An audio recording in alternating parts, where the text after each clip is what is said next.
On vient de remettre ce samedi après-midi le prix du concours littéraire de l'Office franco-québécois pour la jeunesse.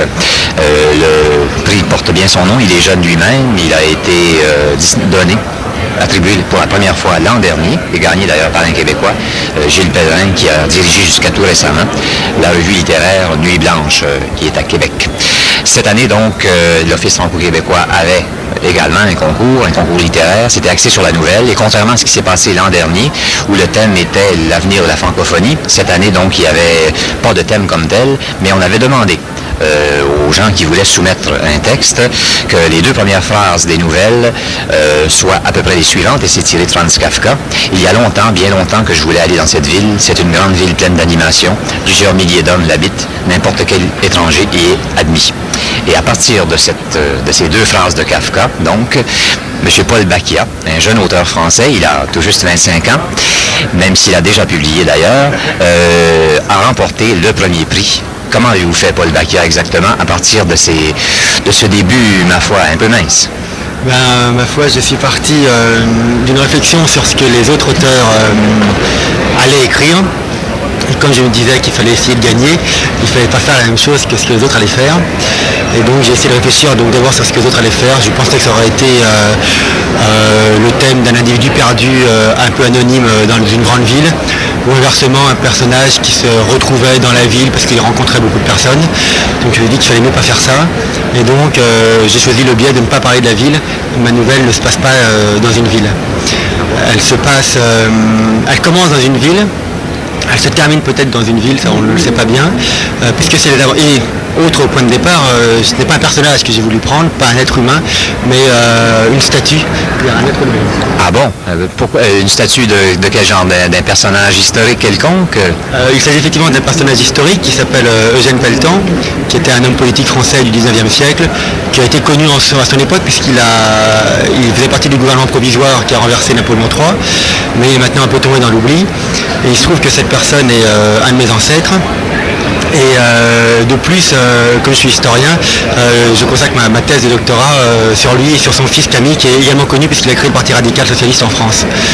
Et à partir de ça, donc, vous avez, il y a en quelque sorte une sorte de parcours historique dans votre texte, semble-t-il, en même temps que vous avez écrit une œuvre de fiction. Donc, il y a des éléments historiques authentiques, en fait, que vous avez glissés dans votre texte. Oui, alors, il y a des éléments historiques. Tout ce que je mets dans la nouvelle est vrai, mais pour autant, c'est pas véritablement une nouvelle historique. Qui voudrait y apprendre des choses sur la vie politique française au 19e siècle n'y trouverait rien, puisque c'est à partir d'éléments vrais que j'ai fait partir à l'imaginaire, un peu dans le domaine de la poésie et du surréalisme, puisque en 2 mots, si je raconte l'histoire de cette nouvelle, il s'agit d'une statue. Donc la statue d'Eugène Pelletan, ça commence à l'inauguration de cette statue dans la ville de Royan, dans le sud de la France. Et Eugène Pelletan croit enfin rentrer dans la gloire immortalisée, puisqu'il est statue. Mais rapidement, il va s'apercevoir que le temps fait son œuvre et il tombe dans l'anonymat, puisque passe 10, 20, 30 ans et plus personne ne le connaît. On ne connaît plus que la statue, c'est un peu une sorte de point de repère dans la ville. On dit la statue d'Eugène Pelletan, mais on ne sait plus qui c'est. Comme ça se trouve souvent d'ailleurs pour certaines rues dans bien des villes où tout à coup on devine bien qu'il y a un personnage historique qui a porté ce nom, mais qu'on a oublié depuis. Exactement, oui. Et d'ailleurs, je parle un peu plus loin dans la nouvelle des rues qui portent son nom et qui sont de moins en moins nombreuses. Et donc ce personnage, il tombe dans l'anonymat et quand vient la guerre de 14, il va être fondu en canon. Et en fait commence véritablement là ses aventures, puisqu'il est devenu canon, donc il part sur le front franco-allemand pendant la guerre de 14.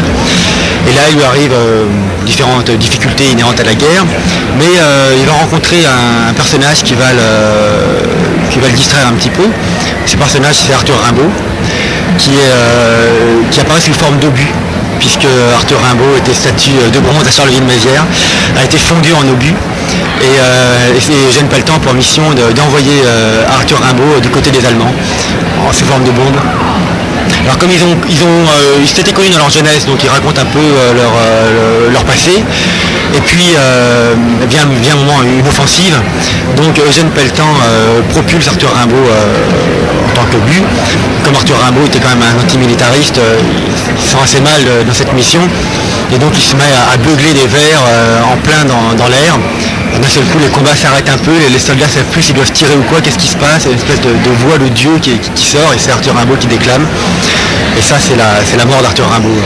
Donc de l'histoire, mais aussi de la fantaisie, presque du fantastique, en fin de compte. Exactement, de la fantaisie et du fantastique, oui. Donc vous avez remporté ce premier prix de 5 000 $. On dit que vous alliez également, vous travaillez écriture et musique, un petit peu les deux depuis une quinzaine d'années, et vous animez un groupe là-bas en France qui s'appelle GoAvenu, si je ne m'abuse, une association de création et de promotion d'œuvres artistiques. Voilà, GoAvenu, sur le nom, c'est le lieu de la bière chez les Celtes. Et l'objet de cette association, c'est de faire se rencontrer des artistes de toute obédience, littéraire, musicale, ou théâtrale et d'autres obédiences, parce qu'on a remarqué que trop souvent les écrivains restent entre eux, les musiciens entre eux, et qu'il n'y a pas d'échange, et que souvent on se met à tourner un peu en rond en restant dans son milieu. Et nous on essaie de faire des rencontres et des projets en commun, d'où la comédie musicale que j'ai écrite et qui va être montée à Paris au mois de septembre, qui est comédie musicale, c'est-à-dire que ça allie la littérature, la musique, le théâtre. Et ça, c'est toute la bande de GoAvenu qui monte cette pièce-là.